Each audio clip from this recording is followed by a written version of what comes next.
Today, we're doing something very special and we're talking about nutritional pathways to emotional mastery, which, as you might know, is not my personal zone of genius. And because of that, I get to introduce you to an incredible guest speaker, a woman of so much knowledge and so much education to offer us and her clients to ultimately invite you into a world where you look at your emotional wellness and your mental health from the perspective of your food being the fuel, your food being the foundation for emotional mastery, and ultimately a lifetime of lasting mental and physical wellness. I want to invite you into a world where your body is always in the process of supporting you in healing. And there are simple, small shifts that you can start making to actually feel better, again, on a physical, emotional, and mental level. Jen Donovan is bringing her insane amounts of knowledge. I'm telling you, this woman can hold so much information in her brain, respect, and has such an incredible ability to look at the global picture of health and wellness and then kind of dissect it down into simple steps that you can follow, just as she does with her clients. We just got off an incredible call, and I cannot wait to share this discussion with you so that you can start to workshop what steps do I need to take to better support my body in supporting me emotionally and mentally. She and I actually went to therapy grad school together. Yeah, we were little trainees in a couples and family therapy program. And ultimately, in our own individually unique ways, found pathways to healing that we feel was more effective than talk therapy alone. And we've expanded into these beautiful practices, and hers is wonderful. Jen has an amazing personal story that led her into this work as a nutritional practitioner. So she is not only talking the talk, but she is walking the walk, and she knows what it feels like to heal from extreme autoimmune overwhelm and to really experience unbelievable shifts in her mental and emotional wellness along the way. With Jen's incredibly diverse training in mental health and nervous system regulation, in ancestral nutrition, and the gut microbiome, she now works full time in a thriving private practice and honestly creating some amazing online self guided courses, helping people around the world find a holistic approach to their complex health experiences. It's a worthwhile pathway for you to consider if you're not feeling your emotions shifting. And we're going to dive in deep today. So, without further ado, I'm welcoming Jen here, a couples and family therapist, a tension and trauma releasing exercise provider, a nutritional therapy practitioner, and a certified gut and psychology syndrome practitioner, ultimately, an amazing educator and friend to the space to teach you how to work with your food to support you in feeling good. Thank you so much for being here, Jen. I really appreciate you donating your time and your wisdom to this community. Yeah, of course. I'm really excited to chat with you about all this. I want to kick it off just by asking what's the biggest myth that you bust with your clients around mental health and nutrition? I think probably just that nutrition and mental health have nothing to do with each other. And I actually fell into this myth at one time in my life as well. I was convinced that all mental health issues were due to stress or trauma. And that's certainly a huge component. So I never want to downplay that. That's a huge piece in a lot of people's puzzle. But then it didn't quite all add up either because I was using all these techniques, working as a therapist to help people address their trauma and manage their chronic stress and use coping skills for their anxiety. And, you know, sometimes people would feel like, yeah, okay, I can cope with things better. And maybe I have fewer symptoms day to day, but it was rare that I actually saw someone truly resolve their mental health symptoms. And I saw this in myself too. I mean, I had struggled with anxiety and stress related issues my whole life. And yes, coping skills, processing trauma, learning to manage my stress, all of that did help, of course, but there was just this underlying almost physical feeling of anxiety that I was never able to totally shake. But when people would bring up things like, oh, there may be an inflammatory process going on in the brain due to nutrition, and that might be part of your mental health struggles, I just would totally dismiss it and think that people were being ridiculous. Like, what? How could food affect mental health symptoms? And I have done a complete 180 on that perspective through my own experience, research, and clinical work now. I think even when we were in grad school together, people talking about nervous system and nervous system healing was still like very woo woo, very kind of unsupported, not on a scientific level, but on a social level as therapists and mental health practitioners. We're just like, what are they talking about? Like nervous system Yeah, regulation. And now it's like all the rage. Everyone's going straight yeah, to the root and things have really shifted. But yeah, it's yeah, so interesting that it's taken us so long to look at the body as a holistic system and yeah, to address mental yeah, health in that way. And it makes yeah, sense though, right? Like your brain is an organ. And if we're thinking like mental health originates in the brain for, old time's sake, then yeah, of course, like if your body as a complete system isn't nutritionally supported or is experiencing symptoms like chronic inflammation, like that's going to affect the center yeah, of your mental health. Like it makes so much yeah. sense. I don't know why it took so long for us to make the leap. What do you think the biggest like aha moment is that your clients have like the moment they find you? Is it that just like, oh, there might be a link to nutrition, or are there other like, Oh yeah. Yeah, yeah, absolutely. Because so many people come to me basically having been told that they are just going to have to cope with their mental illness symptoms the rest of their life. They've been told that by doctors, by psychiatrists, even therapists, peers in the mental health support world, that just like, oh no, these are just conditions that we have. Sometimes, the idea is, especially in the medical sphere, that these are genetic conditions, that some people just develop.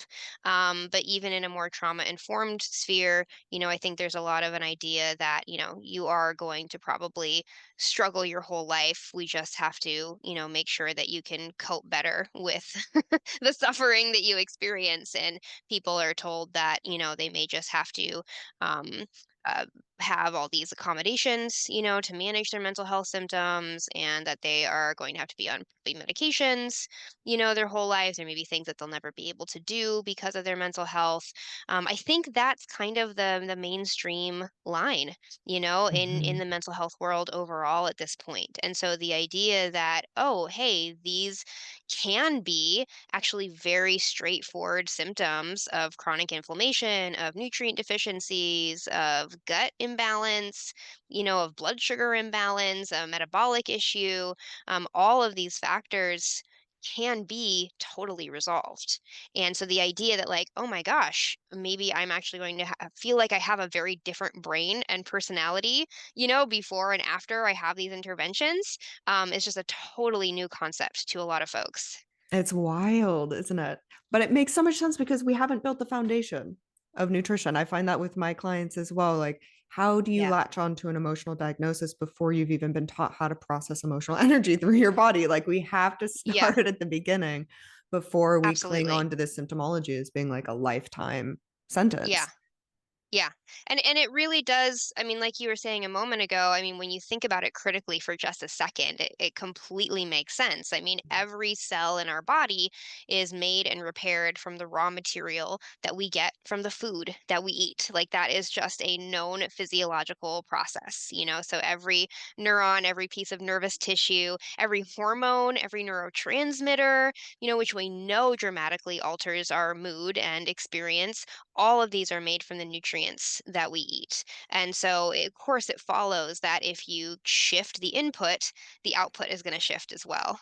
Yeah. Yeah. What I find interesting about this is that people might be finding you as like a last ditch effort because they've gone doctor to doctor to Yeah. doctor, mental health practitioner to mental health practitioner, and been told over and over again there's nothing that they can do but cope and manage with Yeah. their existing pain and suffering and kind of reality that can be challenging. But Yeah. actually, it's just step one. It's Yeah. just step one that like everybody needs access to. It's not the last ditch, like Hail Mary, maybe this will work, this crazy cure is actually just step Right. one. Let's go to the source of where our body is getting fuel from so that Yeah. it can operate And effectively. exactly, exactly. And it really made me reflect back on even our diagnosis class that we took in grad school, because I recall that when we were being taught as therapists how to diagnose mental illness, we were told always first rule out a physiological cause, period. Yeah.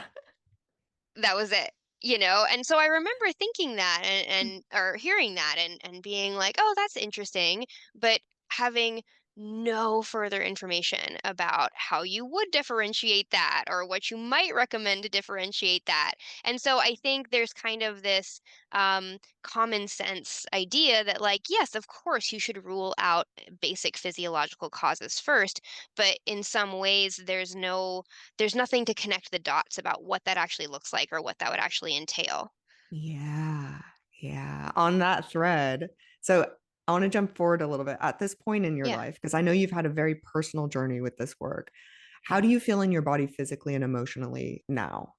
Like a completely different person than I did probably 10 years ago. Yeah, it's incredible. I feel this sense of calmness in my body that I never felt before, probably in my life. Before, up until the age of probably about 27, I always just felt this low grade tension and anxiety that just felt like it was stuck in my body. And it was very hard for me to feel a true sense of peacefulness or calmness, or acceptance or okayness, right? And Mm. of course, there were coping skills I would use to try to relax and do self-care and all this kind of stuff that would all help. But there's just this deeper quality that really shifted for me when I started taking into account all these more nutritional and physiological interventions.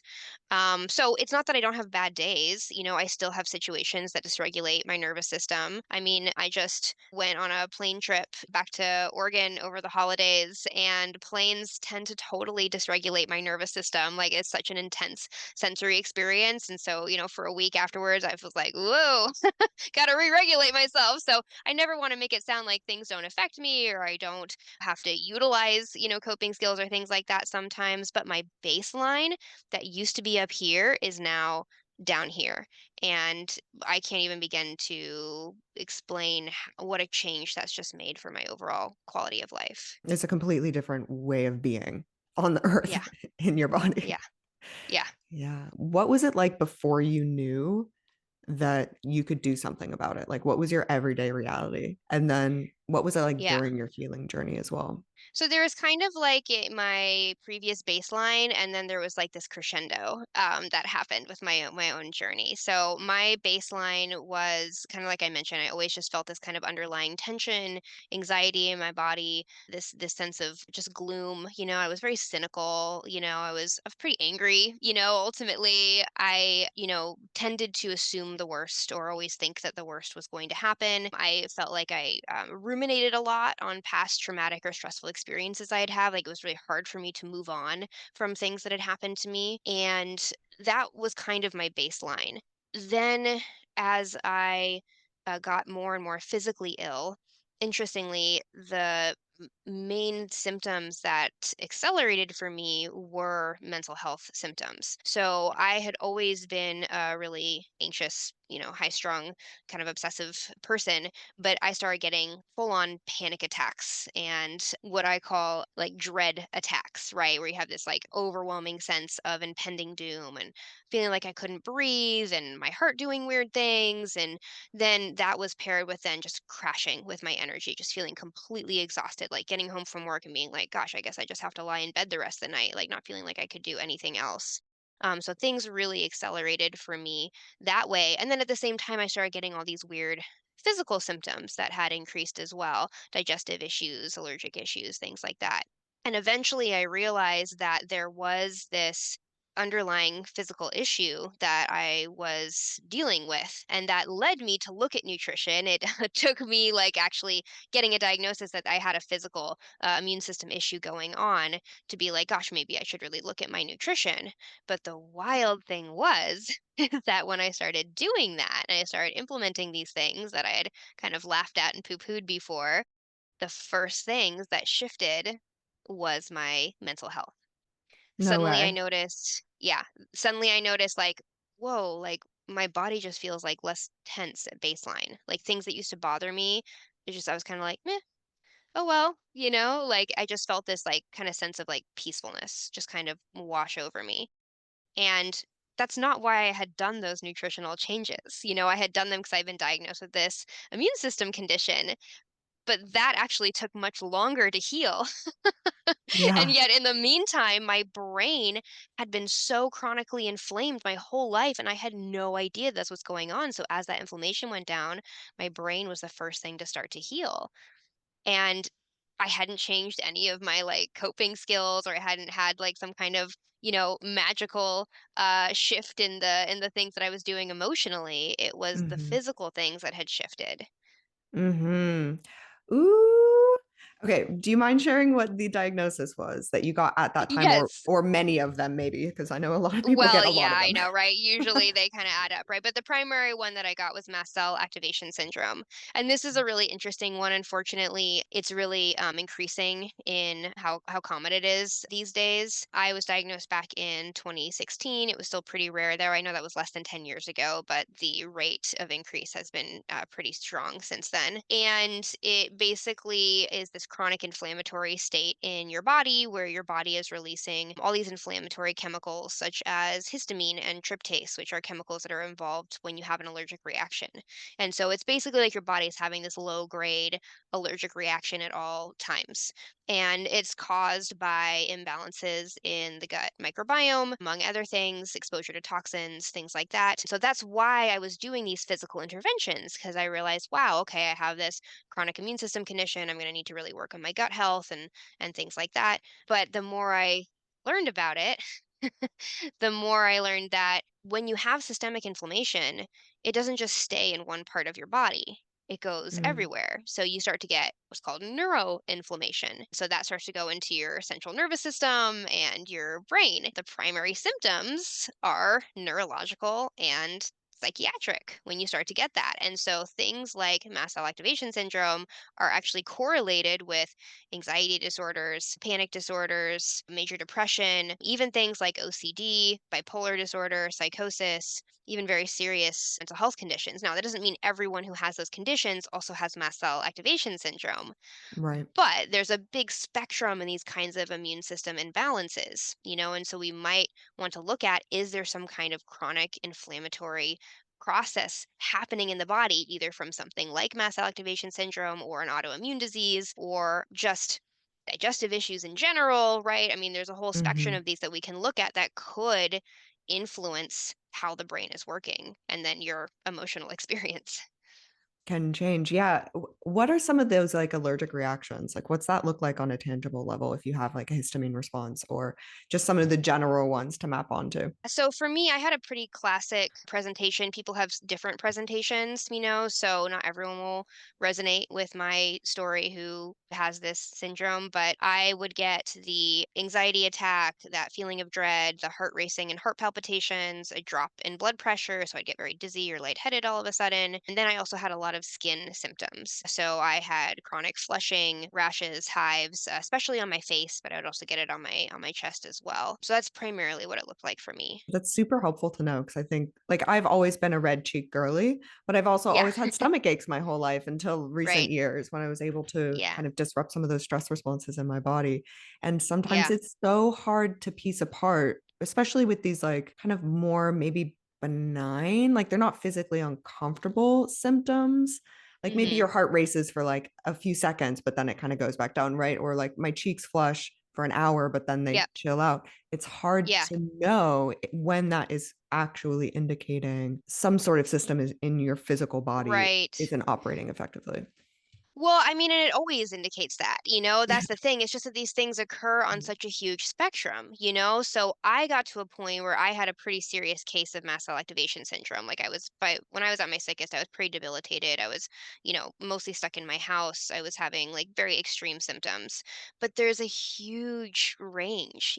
So like you're saying, I work with people who, yeah, I just noticed like I get kind of flushed and anxious and my heart rate goes up after I eat, but that's their only symptoms. symptoms. And that's still a sign from your body that something's imbalanced. And you might then start to connect the dots of like, oh, well, I also have really bad PMS. And oh, yeah, I've always been a little bit OCD, or I tend to get triggered very easily. Wow, actually, all of those things might be connected. It's inspiring, but it also sort of blows my mind to think like, wait, yeah, how much better can it get? It gets better I than this. Like I know. already feel so much better Yeah. at this point in my healing journey, but like how Yeah. much better can it get? How tired am I actually? Should I have Right. more energy? Could I have more energy? Right? Like could I have Right. less anxiety? Like that blows my mind, just the realm of possibility when it comes Oh, to yeah. approaching your body from a nutritional healing perspective. I love that. I love that you brought that up because I really think it's true. I really think that most people don't know how good it's possible for their bodies to feel, and I never want to paint a picture of perfection or have people start chasing perfection. I mean, I get headaches sometimes, I have bad days, I Yeah. mean, there are situations that do flare my symptoms on occasion. Like if I'm exposed to a really moldy house, I will start getting some of those allergic symptoms back. But other than that, day to day, like you can have an amazing baseline where you feel calm and you feel energized and you don't have any digestive issues and you don't have any skin issues and your, vagal tone is solid, like your heart rate's good, your breathing's good. Like you can have that level of regulation on a day-to-day level. It absolutely is possible. Um, but I think we've normalized illness. Honestly, I think the just with the intergenerational issues that have developed in modern society, and Western medicine has done some amazing things for us. So I never want to just paint it totally in a bad picture, but modern industrial life has also done some really negative things to our health over the generations. And so I think we're a couple generations in now to just normalizing pain, anxiety, depression, allergies, all of these kinds of things that actually aren't normal for humans to experience. I love that you came up in social media on TikTok. Like your account exploded so early on Yeah, because TikTok is also, it has just 10x people's self-diagnosis. And I see so much validation, right. especially in the mental health Yeah, world, of like, yeah, well, I'm anxious and that's normal, or I'm depressed and that's normal. And but not a sure. lot of talk about how to actually move through it. Not a lot of Yeah, champions of like, yes, but the grass is literally greener on the other side of this work. And you don't have to feel that yeah, way every day. Like, yes, it is normal yes, to experience up and downs with your mood and with yes, your emotions. We want to have like access to every sensation in our body and the yeah, full scope of human experience. However, it's not required to be in a constant state of anxiety or depression or physical fatigue and chronic pain. Like there are yeah, solutions that might seem a little counter to the modern world, but yeah, our body is not a modern body. Like it's ancient exactly. and it hasn't Yeah, evolved to the technology and the lifestyle and the substances that we're exposed to on a regular basis. exactly. But Yeah, I love that you exploded in that space because I do think people are looking for answers, not only yeah, awareness, but answers for like, what are tangible ways that I can try to help my body help me? And I'd love to explore that as well because I can imagine being at that like crescendo of your kind of health crisis. yeah, A lot of things felt out of control, especially with yeah, practitioners and doctors being like, well, you can just cope with it or like take this medication and good luck, you know? exactly. But Yeah. coming to something as simple as food or making Hmm. some simple shifts like detoxifying your environment, like that is something that most of us are in control of. Sure, there's a little bit of privilege Yeah. and money associated with being able to afford quality food and like cleaner products. What were some of those nutritional shifts that you made in the beginning that ended up Yeah. making that Yeah. initial impact on your mental and physical wellness? Yeah, yeah, and I want to just follow up on what you said. I think that there are levels of privilege that are involved with certain conveniences or certain qualities of food. That is absolutely true, and we cannot deny it. But the first thing that I did was to adopt a completely whole foods diet and cut out all processed foods.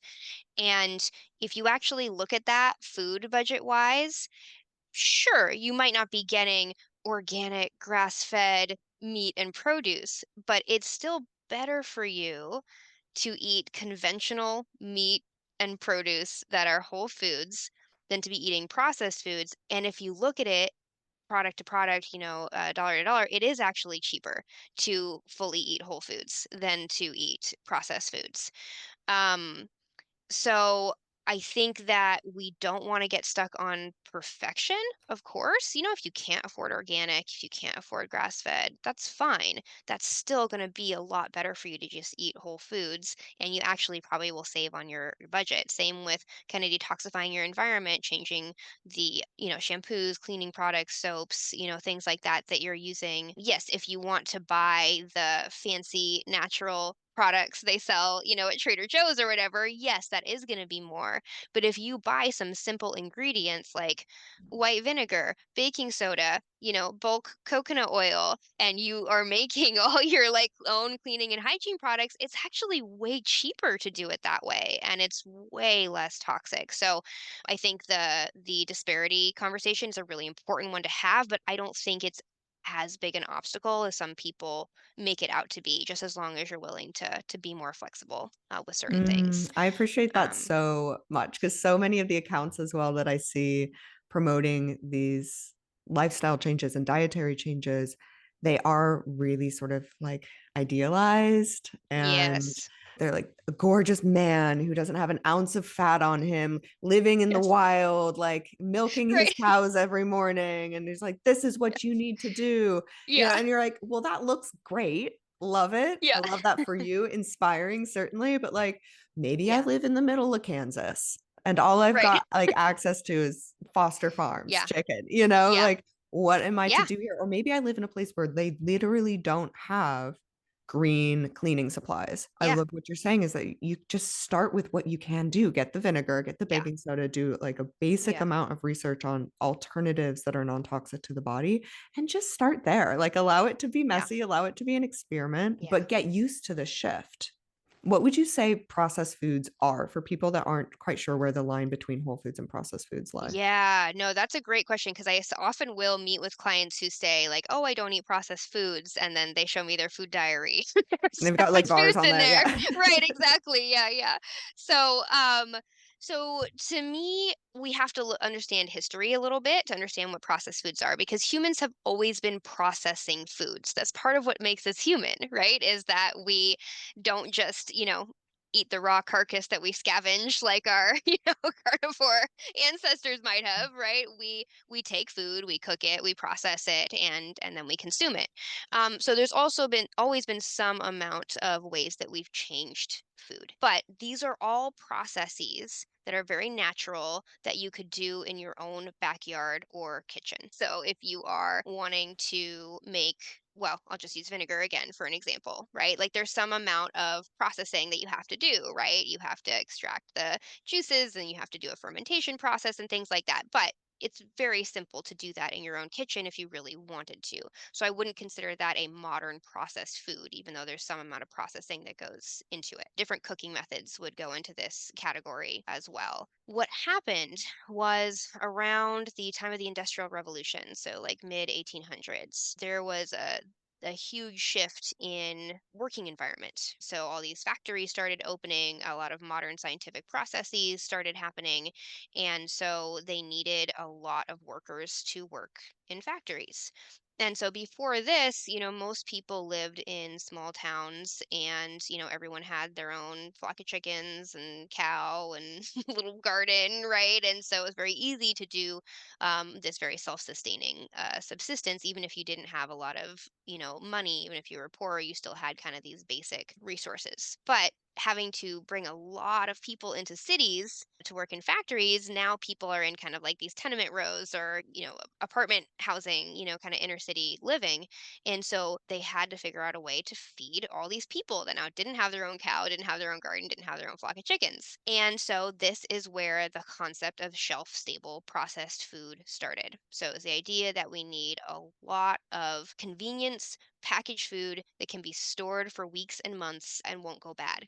And this is how the modern processed food industry actually started way back then. And of course, it's evolved in many ways. There's all sorts of new additives and chemicals that are invented in food laboratories every year to change the color and texture and taste of our food. But it started all the way back then with this idea that we need shelf stable, convenient foods to feed workers. Now, what started happening after that was that people started developing these weird conditions that had really never been seen before. So these are things like beriberi, pellagra, rickets, goiter, right? All of these things that are very serious manifestations of nutrient deficiencies.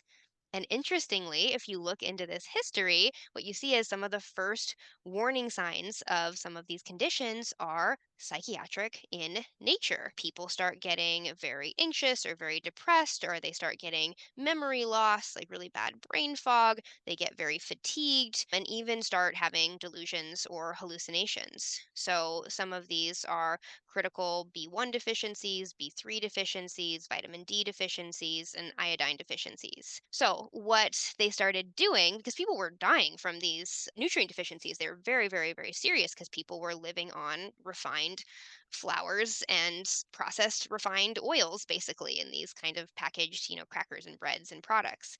And so what government agencies started doing was saying, oh, okay, I guess we need to just spray synthetic vitamins onto these processed foods so that we stave off the worst of these nutrient deficiencies. And in some ways it did work. I mean, we don't usually see people, in the modern Western world now who have full blown cases like this where they're actually die. I mean, occasionally you will see like a college student who's only eaten pizza and beer for a year, like, and admitted to the hospital with scurvy. You see that That's on not as occasion. common. But yeah, Yeah. most of the time you're not gonna see stuff like that. But it didn't take into account the range of manifestations of these nutrient deficiencies. And so I would argue that we are actually still seeing these conditions just in non-fatal ways, right? In more of these low grade ways. So I would say, to get back to your original question, to define a processed food, we have to look at, was it something that was eaten longer than 200 years ago? That's like a major component.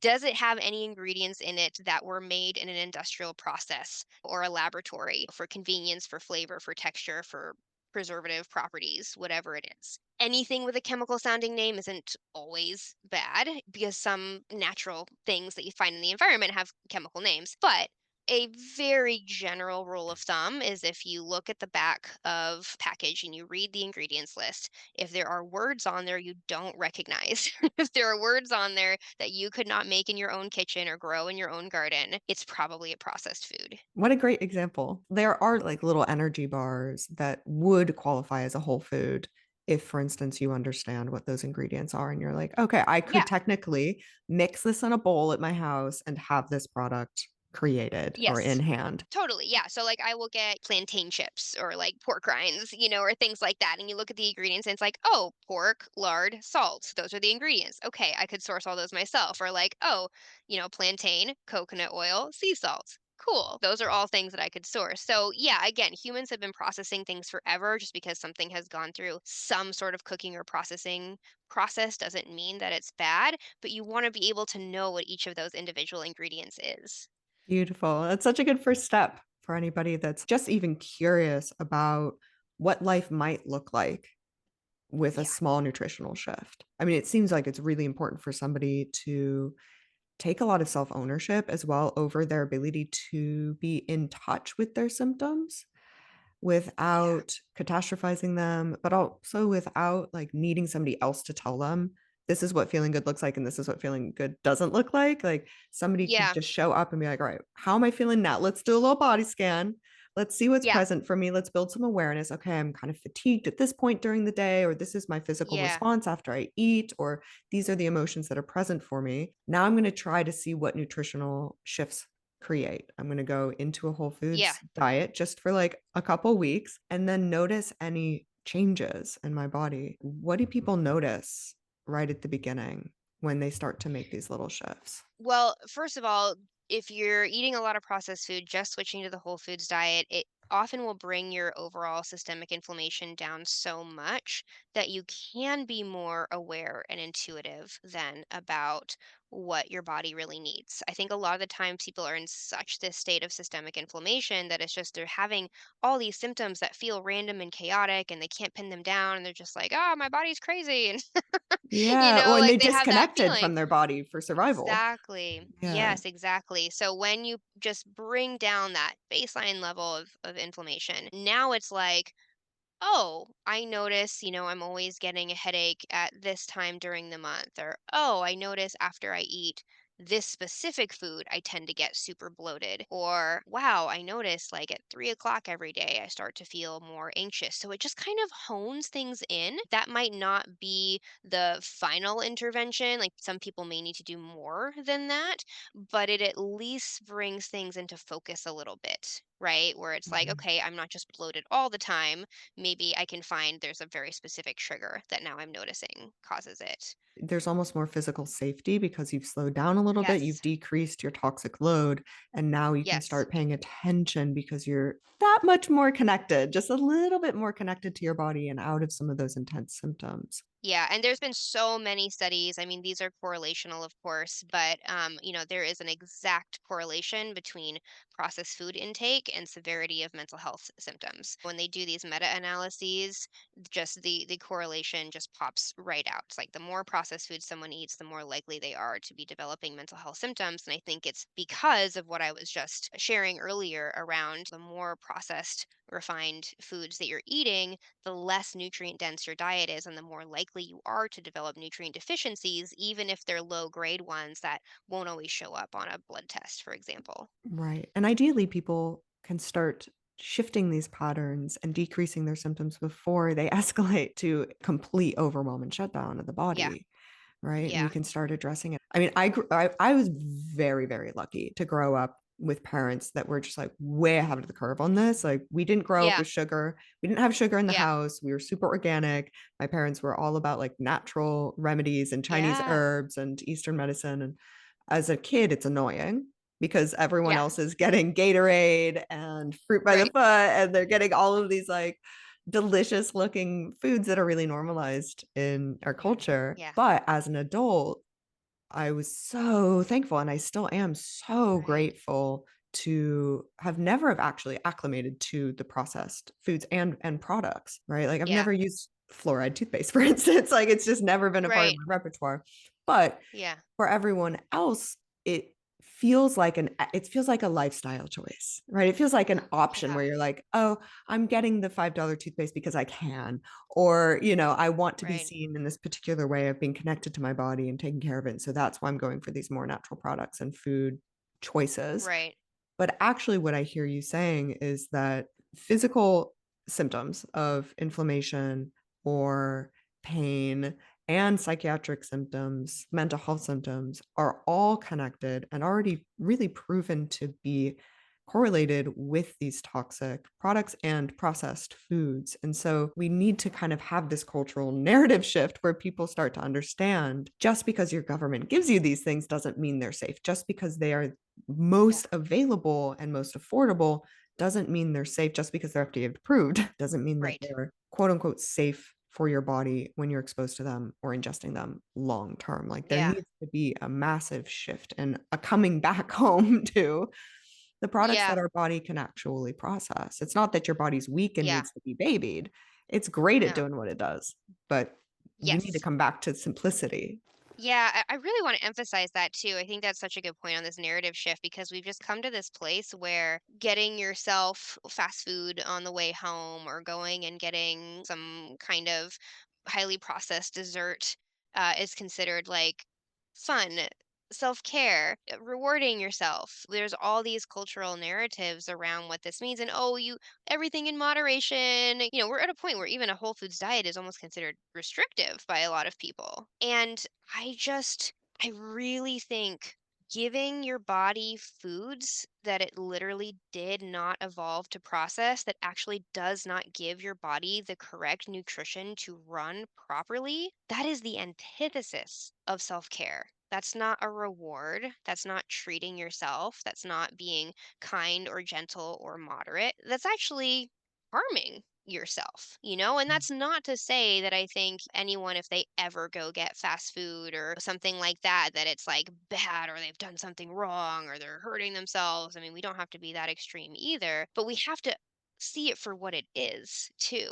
And I don't think sugarcoating these things is actually helping anyone. I think we need to start being really honest about what these foods do to us and what the consequences actually are, and start looking at making those simple, healthier choices as the ultimate form of self care and self nourishment and self reward. Be like, "I'm really feeling myself today. I'm gonna go get a chicken. Yeah. I'm gonna go buy the sexiest carrot I can find and lap Yeah. it up."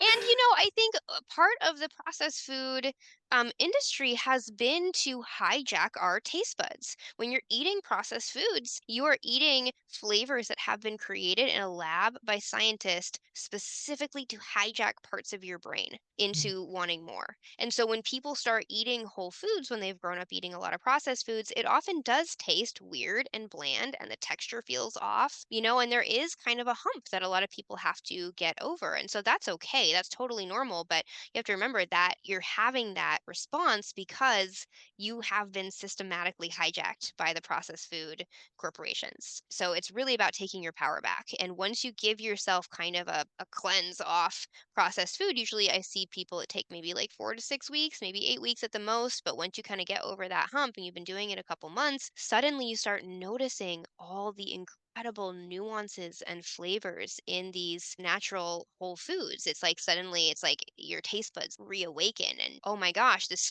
chicken and carrots is delicious, And Yeah. it's amazing how that changes. Yeah, your reward system when you're actually Yeah. interacting with these. I've been eating bell peppers like nobody's business lately, and I'm like, "These are sweeter than an apple." Right. Oh my god. Yeah. Yeah. This What a is like treat. Yeah. nature's fruit. It's so good.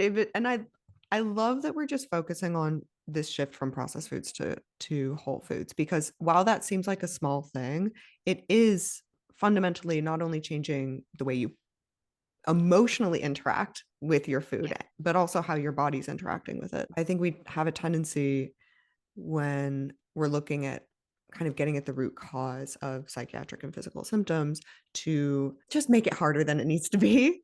And I'm all about Yeah. in feel good. I'm like, okay, maybe you're not going to wake up and do the hour-long breath work journey today.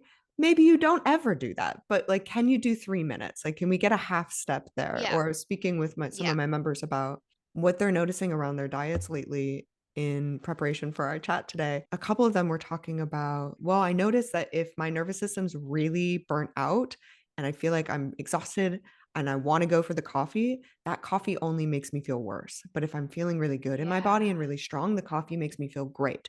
Now, I'm not in a Yeah. super strong place, is what one of them was saying. Maybe I'm not ready to even give up the coffee, but I can switch it to like a mushroom coffee that's much more gentle Uh-huh. on my nervous system. And Yeah. I'm able to take that half step, allowing things to be simple. Almost, I swear, it Yeah. can be scarier for people on an emotional level when they're working with changing the way they interact with their food and the substances they Yeah. ingest, because then it means that it really is up to them. Like they have the ability to change it and they can Yeah. do these tiny little things. And then suddenly you're like, oh no, I have to take responsibility for me and how I interact with my body. Like, oh, it's so much easier to avoid that reality. But the simple steps Yeah. are possible, and you can feel like Yes. mega changes in your body from taking Yeah. those. Yeah, and I think it's important to recognize that I have seen people switch to a whole foods diet and like their physical and mental health just makes a 180.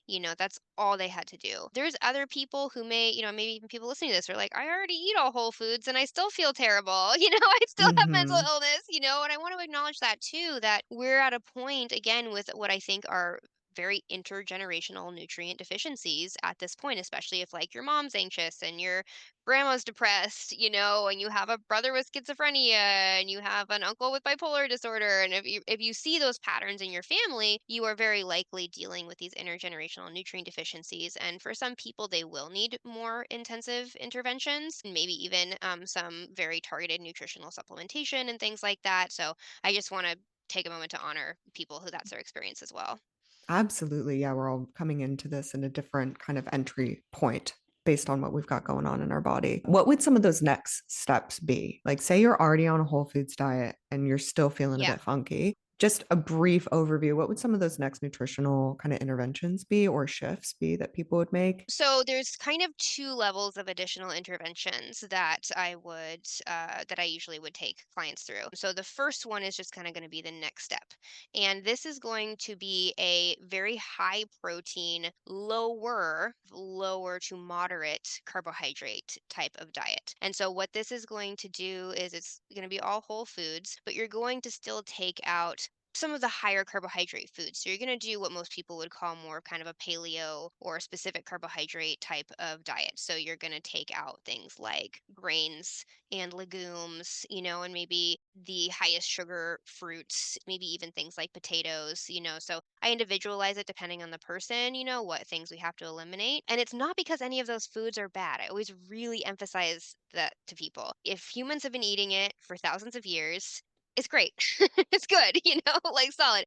That being said, we all have different places that we're coming from, like you said, and we have different levels of nutrient deficiency, metabolic dysfunction, and carbohydrate tolerance. Now, for people who have a history of metabolic issues and also issues with their gut health, maybe they've got chronic candida issues, maybe they've got bacterial overgrowth in the gut, things like that. Sometimes those higher carbohydrate whole foods can actually exacerbate the gut issues and overload your current carbohydrate tolerance, leading to metabolic dysfunction, and eventually things like prediabetes, even diabetes. But there's a big spectrum there. We also find that things like vegetables, lower glycemic fruits, and animal foods such as, meats and eggs and things like this are the most nutrient dense foods. So by nutrient dense, I mean that per calorie, you're going to get and absorb the most nutrients from them of any foods. Some of these other foods, a lot of grains, again, they can totally be a part of a healthy diet for the right person, but they tend to be a little bit more of like staple filler foods. They're not going to be as good for replenishing long-standing nutrient deficiencies. And so I find for some people who aren't getting relief from that just basic whole foods diet, or they have more serious mental health issues, really kicking up their protein intake, especially from animal sources, and really kicking up, their vegetable intake, nuts and seeds, maybe berries, things like that. These are very nutrient dense foods that are going to balance the blood sugar, really help the metabolism, and really increase your intake of key nutrients that we need to have a healthy brain and nervous system. So that's the first step. I don't know if you want me to pause there or keep going. That's great. Yeah. So we're moving from just shifting from processed foods to more whole grain foods, foods that our body will recognize Yeah. 300 years ago, Yeah. 200 years ago. Two, all right, if that's not quite enough, our system's adjusted though to these like Hmm. simpler diets. If that's not Yeah. quite enough, then we're going to start focusing on more nutrient dense foods, eggs, nuts, Yeah. these sorts of products. And really ultimately keeping the processing load that we're asking our body to do at a low while giving it the most amount of sort of nutritional healing potential with those foods. Exactly. Yeah. Cut out anything that might be overtaxing our metabolism or contributing to more gut imbalance and really focusing on getting those key vitamins and minerals in and amino acids in that we need to have that healthy brain. So you work with people, you kind of assess where they're at based on their symptomology, which I imagine you Yeah. see kind of repeated over and over again through people. And you can kind Yes. of put the puzzle pieces together and be like, okay, Yeah. you're coming in at like step two, you're coming in at step Yes. three. This is where we're going to start Exactly. working. Based on that, like based on each individual's unique symptom, you're going to have them drop in, but ultimately like be present with how it's impacting their body and not just like go to the most extreme nutritional intervention right away because everybody needs it. Like I think that's where we go wrong as well, just being like, well, you might as well just start on like onion and cabbage soup and then see where we go. Like you got to No, work people there's a into time it and a if place for needed. that, but no, that's Yeah. unusual. Yeah, I mean, I never like to restrict people more than I think we absolutely have to get results. That's Mhm. kind of my motto around this stuff. There's no reason to restrict just for the sake of restricting. And in fact, people with these kinds of perfectionist type A personalities, it's also very correlated with anxiety disorders and things like that, they will tend to do that, right? They will tend to just arbitrarily be like, I'm going to do this super extreme diet, just because. And that can actually like feed into some of those underlying nervous system patterns. And so Mhm. we want to really take an objective assessment of actually how restrictive we really need to be to get the results we want. What would you tell somebody who's kind of noticing, like, I think maybe I need to make some changes with my food to see how that can impact my body physically and emotionally, but it feels like the hair that broke the camel's back, right? Like I know sometimes when you're dealing with mental health issues, you're dealing with chronic emotional overwhelm and you have chronic pain, chronic activation and inflammation in your body, like the idea of making change in your life, even if you can Yeah. logically be like, I know this could benefit me, it feels instantly overwhelming and exhausting because you're already at negative 0, you're already Yeah. really energetically drained, so even the idea of just switching foods and getting used to something new can feel emotionally overwhelming. How do you kinda support your clients through those Yeah. moments and, give them the little pep talk, to be like, "It is gonna get better, you can do Yeah. it." Yeah, yeah. I mean, there's a few things. I mean, there's just the overall mindset piece of going back to people's motivation. If people aren't really ready to see some of these changes and really have this idea in their mind of like, this is what I want to be different, you're not going to stick with something. If you're like, yeah, I'm anxious sometimes, but I make do. But you're not going to have that motivation to make these changes. So I really try to help connect people to like, what is your motivation for this? What do you want to see differently? And that can kind of get that engine going of, oh yeah, I do want to be able to go on a long hike with friends without feeling completely exhausted and having to turn back halfway through, or I do want to be able to go do public speaking without having a panic attack or whatever their goal is, like really solidify that down. That is super, super helpful. And then I'm Mhm. all for slow change. I mean, I often tell people once you run out of something in your cupboard, replace it with something different. Or try adding some of these nutrient dense foods to your meals before you try taking things away. Like acclimate yourself to some new flavors and new foods first before you try taking something away. I often will help people come up with creative substitutes, right? It's like, okay, we're cutting out regular bread, but hey, let's try making bread out of coconuts or seeds or like, let's try some kind of alternative recipe here that can just kind of help be that gentle shift. So there's a lot of different tools that we can use. Knowing that you can get creative with it. You're Yeah. not doomed to just one really rigid regimen. Like you can Yeah. work with yourself, you can go at your own pace, you can really start taking steps that feel right for you with that main goal in mind. I just want to feel good enough to like go on a date with my partner on the weekends instead of feeling Yeah. exhausted, or I want to be able to get up on stage and not be filled with panic and Yeah. dread, or I want to be Yeah. able to like take my baby to the park and not feel like Yeah. it's crushing my energy for the rest of the day. Yeah. Really looking Yeah. at what's motivating you and holding on to that belief, which is actually so powerful, even just from a mindset perspective, because you're then Yeah. telling your body, not only do I deserve that reality, I believe it's possible. And then suddenly Yeah. you're switching the narrative from nothing's ever going to get better, I can't handle this, to change can happen. And it is happening. And I am capable of making Yes. And change. it is possible. Yeah. Mm. Yeah. Ooh, it's so good. It's so good. Yeah. What are 1 or 2 psychiatric symptoms or mental health, kind of emotional overwhelm experiences that people have that are tied to specific nutrient deficiencies? Yeah. Okay. I know I there's mean, probably a I could lot, go on for hours. but Yeah. yeah.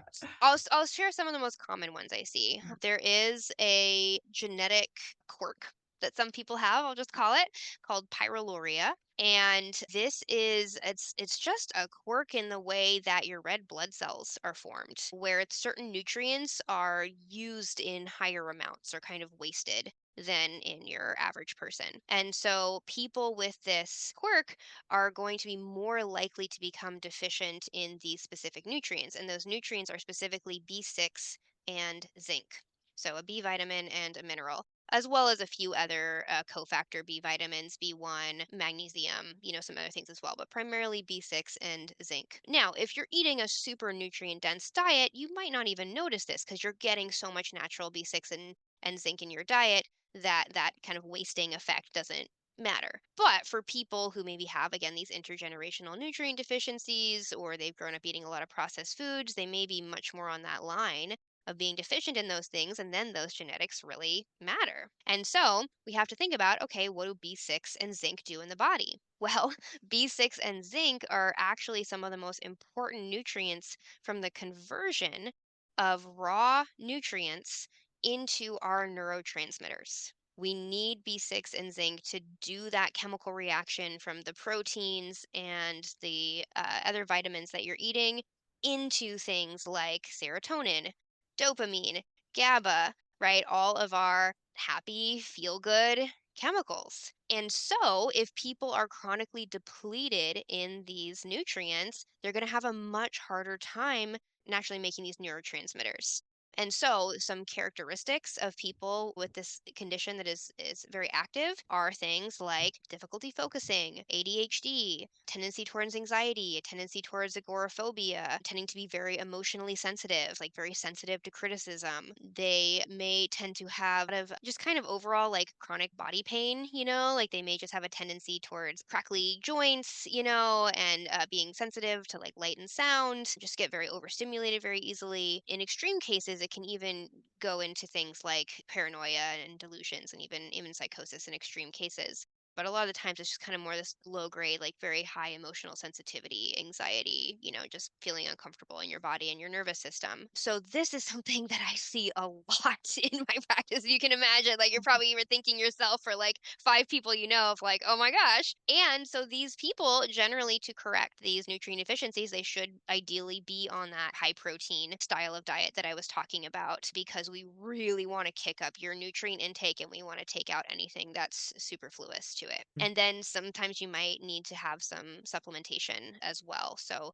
you might need to actually supplement things like B6 and zinc and some other B vitamins and minerals. And is it right that like even if those vitamin levels come up normal on a blood test, you might need more? Might not be within the therapeutic range. Yeah, it's true. And it makes sense if you think about it. We need a very narrow band of nutrients in our bloodstream in order to just stay alive. So, nutrient deficiencies are actually going to show up in the blood last. They have to be pretty severe for them to show up in the blood. So, you can have deficiencies happening on more of a cellular level, happening inside the cell, and your blood markers are coming up totally normal. It's mind blowing, especially for people that feel like they're doing everything that they need to do to run the checks and balances with their body and making sure that like their Yeah. levels are good. But just because the medical test says that you have enough of this XYZ nutrient in your blood does not mean that on a systemic level, all of your organs are getting what they need and your Yeah. gut is processing everything the way that it needs to kind of support you best. So it's Yeah, important to dig deeper absolutely. if you have those symptoms and ultimately to trust yourself to be like, it is real. I'm experiencing these pains, I'm Yeah. experiencing these symptoms. And maybe even though on paper it says I'm fine, there's another way to Mhm. go about supporting my body. Like my body is telling me something. It's not broken, it's not disordered. Like it's literally being like, hey, girl, you got something Yeah. you need to pay attention to. And I'm giving you all the signals I can through physical sensation and mental and emotional sensations. Could you take a look? Could you take a look? Could we get into Yeah. conversation about how to get you into balance? Yeah. Mm, Yeah, so another good. one I'll bring up that I see really common is B1 and magnesium deficiency that also tend to kind of go together. And B1 is really important. And a lot of people will just kind of take a B complex and think, oh, I'm good, I'm covered, I'm taking a B complex. And sometimes that helps, but generally, especially ones that you're going to find at like the drugstore, they're usually not super high quality, so they're not absorbed super well. And usually the amounts of each B vitamin. There's a whole lot of different B vitamins that each have their own kind of characteristics and function in the body. And so if you're putting all of those into just one capsule, you're not getting very high amounts in each capsule, right? And so for some of these, in order to really replenish them, we have to do higher doses. And so I have a lot of people who are like, oh, I'm on a B complex, I should be fine. And then they actually start supplementing more of these targeted nutrients at higher doses, and suddenly they start feeling a difference. So I'll just put that out there. But Mm-hmm. B1 is definitely one of those where, yeah, you see some in most B complexes, but not a lot. And I actually think this is a surprisingly common one. B1 is required to make energy on a cellular level. So when people talk about ATP, like the energy of the body that our mitochondria and our cell makes, B1 is the primary cofactor. that we need for that. And magnesium is needed to absorb the B1. They kind of work together in the body. And so when people start getting B1 deficient, basically their body is in a cellular energy crisis. This can look like a lot of brain fog and like mental fatigue, but also chronic fatigue in the body as well. Just feeling like, gosh, when I exercise, I'm just wrecked the next day. Like my body hurts so bad anytime I try to exercise. I run out of steam by 10 a.m. And I just kind of have to nap the rest of the day. And then also autonomic nervous system issues. And so people who feel like if I have to jog somewhere, my heart rate's going to be elevated the rest of the day. My autonomic nervous system has trouble adjusting itself properly. So some people might be diagnosed with something called POTS or other forms of dysautonomia, but it might not reach that clinical level. Also, you might just notice my nervous system doesn't really respond appropriately to what's happening in any given moment. And it's because our brain and our central nervous system, our autonomic nervous system, take a ton of energy to run. They're very expensive systems to run. And so if we have a lack of this key nutrient, those are the systems that are going to kind of start to get shut down a little bit first, right? Or just kind of like Right. not be given as much energy. And so I see a lot of people who have had a lot of this fatigue, brain fog, exhaustion, autonomic nervous system issues do really, really well supplementing B1 and magnesium together. Working Cool. on their diet as well, of course, with those things. Yeah, so it's not just a matter of taking like vitamin C so that you don't get sick in the winter. You're Right. actually putting key ingredients that your body needs to function, and not just function with that one vitamin, but function or one nutrient, function as an Yeah, absolute complete system. Needs those to be in there. And when they're not, all of these other sort of processes in your body start to crumble because they rely yeah, on the exactly. foundation of these nutrients. Thank you so much for sharing all of that. I know it's Of going to be course. really Yeah, this is inspiring, and I'm fascinating. sure people listening are going to have these little insights and like ping ping ping, oh my goodness, I Yeah. want to explore this. And I know there's so much more wisdom and knowledge that you have to share, and I really appreciate you bringing some of that to us today. Where can people learn more about where to work with you and how to work with you? Yeah. So my website is wholebodyhealingwithjen.com. I have on there a link to my book, which you can get on Amazon. It's called Rebuild Yourself by Jen Donovan, so you can get that. I do also have a mini course to some of my meal plans for some of my more intensive dietary programs.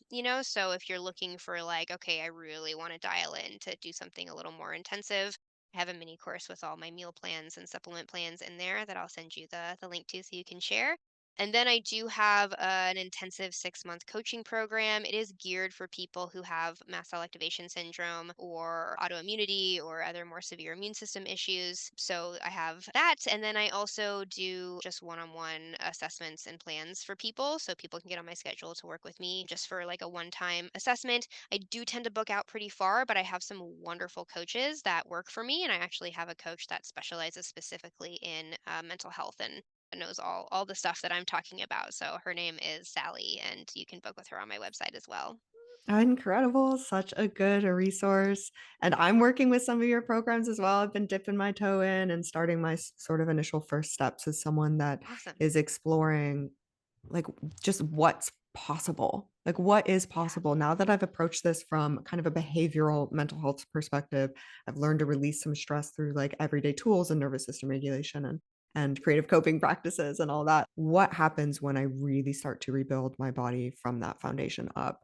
And I'm Yeah. really excited to see the results of it at the end. And I find your program so supportive Good. and manageable, like they're approachable. Yeah. And that's something that I really, really appreciate. And for those of you trying to decide right now, should I take a nutritional healing approach to my mental and emotional wellness? I want to give you a super quick snapshot, and we can dive into this deeper at another point into my journey and how I decided it was time for me to start working with nutrition to feel better. All right. So, the long story short is that a number of years ago, I was able to figure out through the creative coping practices and somatic and integrative practices I teach you in Feel Good how to clear the stress response that had been in my body in my entire life, which caused me severe stomach aches. Like it felt like I was digesting glass and concrete. And it didn't matter what I ate, it didn't matter what kind of gut healthy diet I went on, I had stomach aches.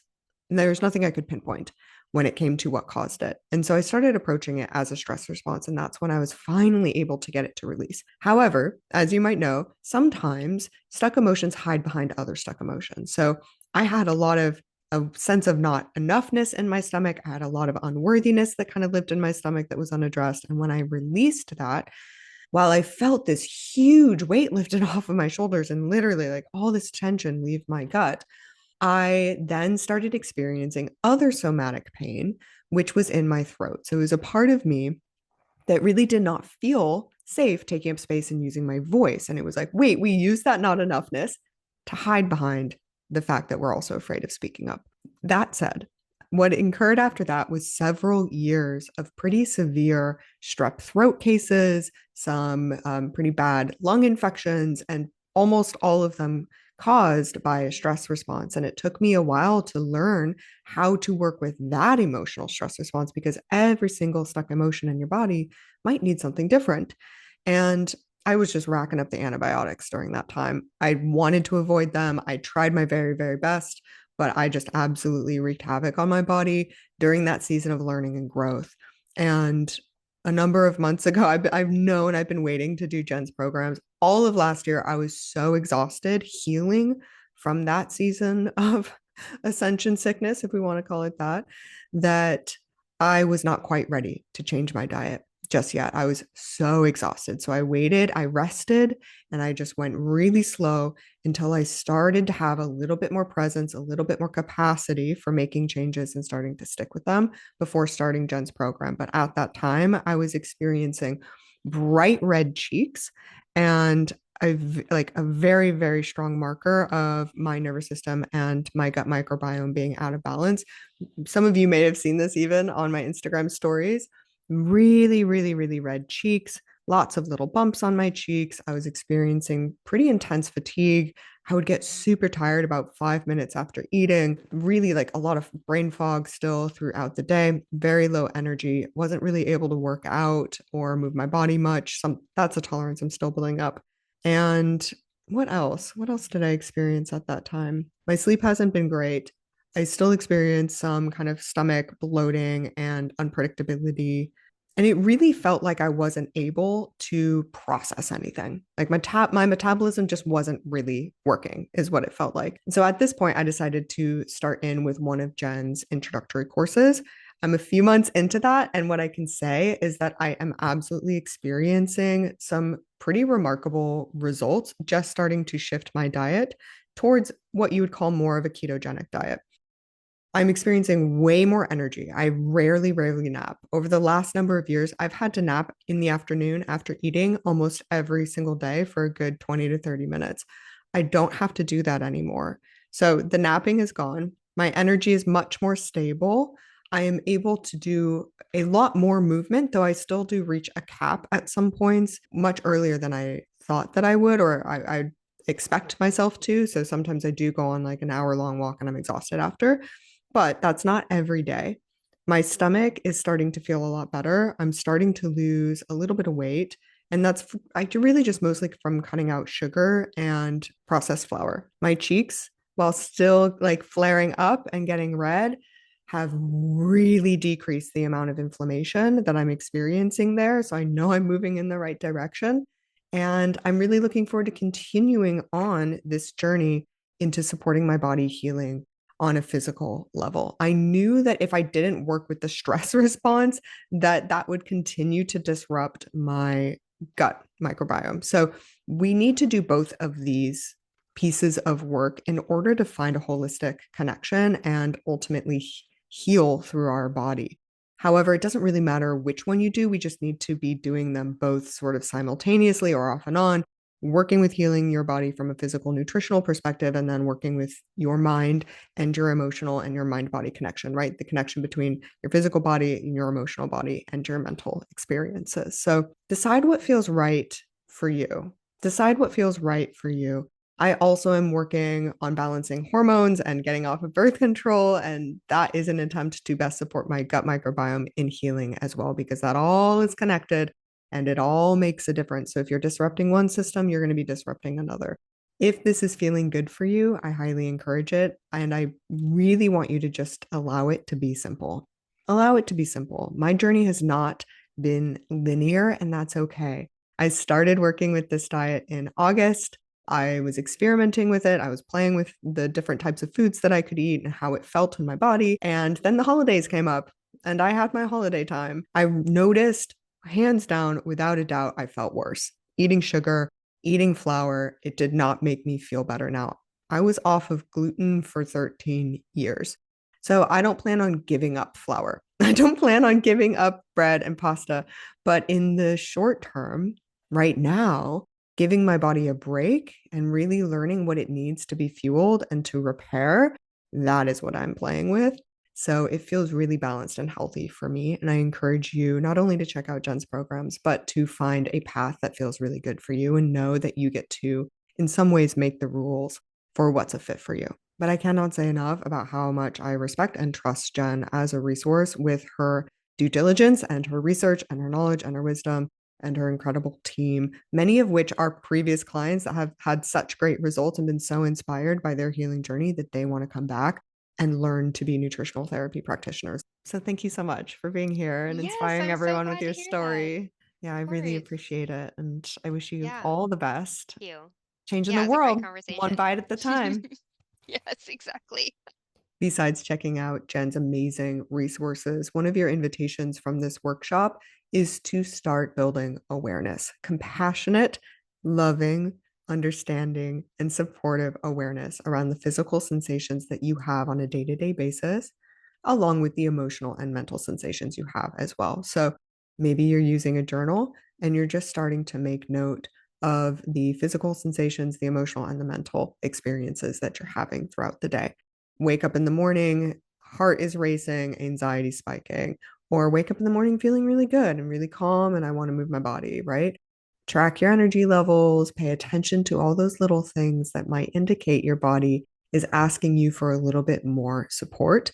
And notice if your nutrition is playing a part in these experiences. Notice maybe where you can start making little changes towards this whole foods, unprocessed style of living to support your body and getting the nutrients it needs. And lean into those when you're ready. That's it. Build awareness around what you're experiencing without judgment or criticism, or just witness the judgment and criticism, right? That's a part of the experience too. But see if you can love it. And then look for little tiny windows of opportunity to connect deeper into the needs of your body and support it in getting what it desires most, which is to help you thrive. Thank you so much for joining. I will see you in the next episode. I want to hear as well what you took away from this workshop together down in the comments. Leave a review if it was helpful for you, and please send this to somebody else. It is the most helpful way to support us in continuing the conversation around how you can thrive mentally, emotionally, and ultimately step into a state of your fullest self expression.